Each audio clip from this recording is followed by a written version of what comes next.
नमस्कार मंडळी, मी शीतल आणि तुम्ही पाहताय दिल्लीकर मराठी। या व्हिडिओमध्ये मी तुम्हाला रुक्मिणी स्वयंवर पारायणाची संपूर्ण माहिती सांगणार आहे।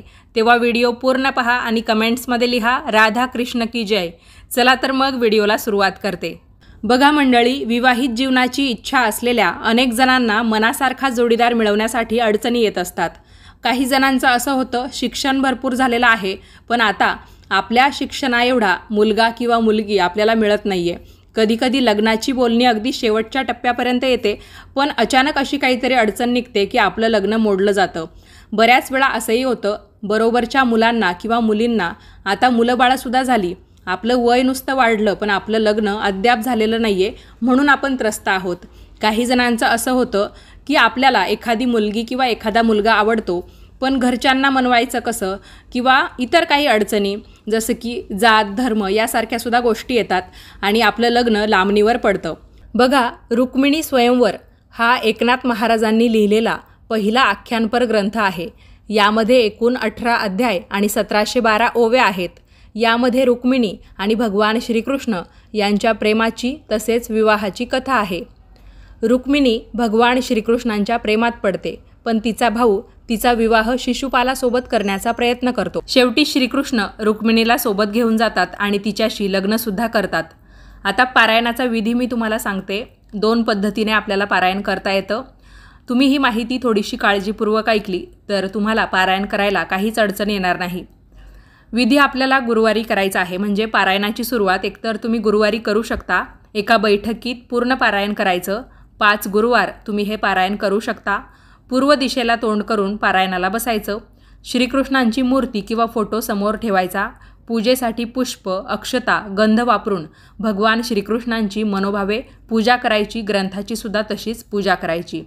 मनोकामना बोलून पारायणाला सुरुवात करायची। प्रत्येक अध्याय वाचून झाला की थोड्याशा अक्षता देवावर आणि थोड्याशा अक्षता ग्रंथावर ठेवायच्या। पारायण झाल्यावर देवाला आणि ग्रंथाला नमस्कार करायचा आणि प्रत्येक पारायणानंतर गोड नैवेद्य तुम्ही देवाला दाखवायचा आहे। म्हणजे अशा पद्धतीने तुम्ही जर गुरुवारी पारायणाला सुरुवात केली आणि दर गुरुवारी एक पारायण केलं तर असे तुम्ही 5 गुरुवारचे 5 पारायणं पूर्ण करून घेऊ शकता आणि प्रत्येक गुरुवारी काहीतरी गोड नैवेद्य तुम्ही देवाला दाखवायचा आहे। आणि त्या पारायणातला प्रत्येक अध्याय वाचून झाल्यावर थोड्याशा अक्षता देवाला आणि थोड्याशा अक्षता ग्रंथावर सुद्धा ठेवायच्या। तुम्हाला माहिती आहे, विवाह म्हटला की आपल्या डोईवर अक्षता पडतात म्हणून हे अक्षतांचं महत्त्व आहे। आता दुसरी पद्धत कशी आहे ते मी तुम्हाला सांगते। तुम्ही हे पारायण 9 दिवसांमध्ये सुद्धा पूर्ण करू शकता, मात्र सुरुवात जी आहे ती गुरुवारी करायची। तर मग दररोज तुम्हाला 3 अध्याय वाचून पूर्ण 18 अध्याय पूर्ण करता येतील। म्हणजेच काय, तुमच्याकडून पूर्ण एक पारायण होऊन जाईल 9 दिवसांमध्ये। पहिल्या दिवशी तुम्ही 7वा अध्याय वाचायचा, त्यानंतर पहिला आणि दुसरा अध्याय वाचायचा, त्यानंतर पुन्हा 7वा अध्याय वाचायचा। दुसऱ्या दिवशी 7वा अध्याय वाचायचा, तिसरा आणि चौथा अध्याय वाचायचा आणि पुन्हा 7वा अध्याय वाचायचा। तिसऱ्या दिवशी तुम्ही 7वा अध्याय वाचायचा, 5वा आणि 6वा अध्याय वाचायचा, पुन्हा 7वा अध्याय वाचायचा। चौथ्या दिवशी सुरुवात करायची 7व्या अध्यायाने, त्यानंतर 7वा आणि 8वा अध्याय वाचायचा आणि परत 7वा अध्याय वाचायचा। म्हणजे चौथ्या दिवशी तुमच्याकडून 7वा अध्याय तब्बल 3 वेळा वाचला जाणार आहे, जो इतर दिवशी आपण 2 वेळा वाचणार आहोत। 5व्या दिवशी 7वा अध्याय पहिल्यांदा वाचायचा, त्यानंतर 9वा आणि 10वा अध्याय वाचायचा आणि पुन्हा शेवटी 7वा अध्याय वाचायचा।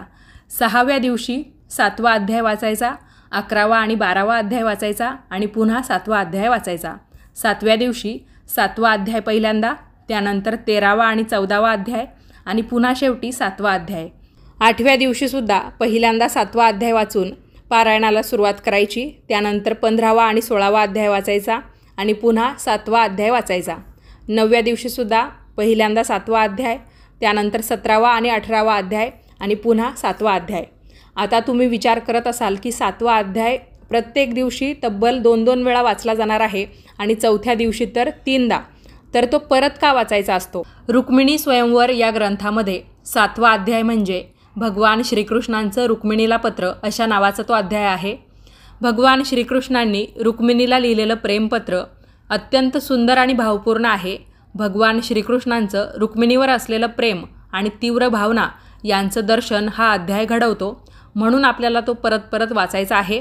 7वा अध्याय आपण पुन्हा पुन्हा वाचल्यामुळे त्यातील भावना आणि संदेश आपल्या मनावर अधिक खोलवर कोरल्या जातात. यामुळे श्रीकृष्णांची कृपाप्राप्ती आणि मनोकामना पूर्ण होण्यास आपल्याला मदत होते. पारायण पूर्ण झाल्यावर आपल्या क्षमतेनुसार आरती, नैवेद्य आणि दानधर्म करावा. श्रीकृष्णांची कृपा प्राप्त होण्यासाठी प्रार्थना करावी. तुम्ही तुमच्या श्रद्धेनुसार आणि वेळेनुसार अध्यायांचा क्रमसुद्धा मागे पुढे करू शकता किंवा एखाद्या दिवशी तुम्हाला थोडं जास्त वाचन करायचं असेल तर तुम्ही तसंही करू शकता. पारायण सुरू करण्यापूर्वी भगवान श्रीकृष्ण आणि रुक्मिणी मातेची पूजा करा. तुम्हाला त्यांचा एकत्रित फोटो घ्यायचा असेल तर तोही तुम्ही घेऊ शकता किंवा फक्त कृष्णांची पूजा केली तरी पण चालेल. शांत आणि एकाग्र मनाने पारायण करा. त्यानुसार तुम्ही वेळ निवडू शकता. पारायण करताना नेहमी पॉझिटिव्ह म्हणजे सकारात्मक राहा. त्याचबरोबर तुम्हाला काही प्रश्न असेल तर तुम्ही आम्हाला कमेंट्सद्वारे ते विचारूसुद्धा शकता. पारायण केल्यामुळे नक्की काय काय फायदे होतात? असं म्हटलं जातं, हे पारायण केल्यामुळे श्रीकृष्णांची कृपा आपल्याला प्राप्त होते. आपल्या पत्रिकेतील अडथळे दूर होतात. विवाहयोग जुळून येण्यास मदत होते. मनोकामना पूर्ण होतात. ज्यांना मनासारखा जोडीदार मिळत नाही किंवा लग्नात अडचणी येत असतील त्यांनासुद्धा हे पारायण अतिशय उपयोगी ठरतं. रुक्मिणी स्वयंवर पारायणासाठी संकल्प कसा करावा याबद्दल मी माहिती सांगते. पारायण सुरू करण्यापूर्वी आपण आपल्या ज्या मनोकामना आणि हेतू व्यक्त करण्यासाठी संकल्प घेतो यात आपण आपलं नाव, गोत्र, कुळ, पारायणाचा कालावधी आणि आपण काय काय साध्य यातून करू शकतो हे आपल्याला बोलायचं आहे. पहिल्या दिवशी सकाळी लवकर उठून स्नान करायचं, स्वच्छ कपडे घालायचे, पूजास्थान स्वच्छ करून घ्यायचं, फुलांनी तुम्ही सजवू शकता. श्रीकृष्ण आणि माता रुक्मिणी यांची मूर्ती किंवा फोटो तुम्ही स्थापन करा. त्यांच्यासमोर दिवा, अगरबत्ती आणि नैवेद्य दाखवा. श्रीकृष्ण आणि रुक्मिणीला प्रार्थना करा आणि त्यांना आपले पारायण स्वीकारण्याची विनंतीसुद्धा करा. संकल्प करताना तुम्ही नक्की काय काय बोलायचं ते मी तुम्हाला म्हणून दाखवते. ओम श्री गणेशाय नमः. मी तिथे तुम्ही तुमचं नाव सांगायचं, तुमचं गोत्र सांगायचं. हे रुक्मिणी स्वयंवर पारायण तुम्ही किती दिवसात पूर्ण करणार आहात तेही सांगायचं. हे पारायण मी त्याच्यानंतर तुमची इच्छा सांगायची यासाठी करत आहे. भगवान श्रीकृष्ण आणि माता रुक्मिणी यांच्या कृपेने माझी मनोकामना पूर्ण हो ही विनंती. जय श्रीकृष्ण, जय रुक्मिणी. संकल्प केल्यावर पारायणाला सुरुवात करायची. प्रत्येक दिवस जेव्हा तुम्ही पारायणाला बसाल आणि पारायण पूर्ण झाल्यावर भगवान श्रीकृष्ण, माता रुक्मिणी यांची पूजा करायला अजिबात विसरायचं नाही. म्हणजे पारायणाला सुरुवात करण्यापूर्वी आणि नंतरसुद्धा. मुलींसाठी पारायण करताना थोडीशी सूचना देते की तुम्हाला जेव्हा पारायण करायचं आहे तर तुम्ही तो गुरुवार असा निवडा पारायणाला सुरुवात करण्याचा की जेव्हा तुमचा मासिक धर्म येणार नसेल. म्हणजे आपण जर 9 दिवसात पारायण करण्याचं ठरवलं तर मग गुरुवारी सुरुवात केली आणि त्यानंतरचे जे काही 8 दिवस असतील पुढचे तर त्या काळामध्ये तुमची मासिक धर्माची तारीख नको, जेणेकरून सलग तुम्ही दररोजच्या दररोज तेवढे अध्याय वाचू शकता आणि तुमचं पारायण बिना अडचणींचं पूर्ण करून घेऊ शकता. आणि तुम्ही जर समजा 5 गुरुवार हे करणार असाल आणि मध्येच तुम्हाला कधी काही अडचण आली, मासिक धर्म असेल किंवा सूतक वगैरे काही असेल तर मग त्यावेळेस तुम्ही पारायणाचं थांबून घ्यायचं आणि जेव्हा त्या गोष्टी संपतील त्याच्यानंतर तुम्ही राहिलेले अध्याय पूर्ण करून पारायण पूर्ण करा आणि शेवटच्या दिवशी उद्यापनसुद्धा करा. उद्यापन म्हणजे काय असतं की थोडाफार दानधर्म आपल्याला करावा लागतो आणि यथाशक्तीने आपल्या घरामध्ये आपण नैवेद्य वगैरे देवाला दाखवू शकतो. अशा पद्धतीने हे रुक्मिणी स्वयंवर पारायण तुम्हाला पूर्ण करता येईल. तुमचे काही प्रश्न असतील तर नक्की विचारा. व्हिडिओ कसा वाटला तेही सांगा. आवडला असेल तर लाईक करा. उपयोगी वाटला असेल तर जास्तीत जास्त लोकांना पाठवा. आणि याच पद्धतीचे नवनवीन माहितीचे व्हिडिओ पाहण्यासाठी आजच आपल्या दिल्लीकर मराठी या यूट्यूब वाहिनीला सबस्क्राईब करा. व्हिडिओ पाहिल्याबद्दल तुम्हा सर्वांचे खूप खूप धन्यवाद. राधा कृष्ण गोपाल कृष्ण.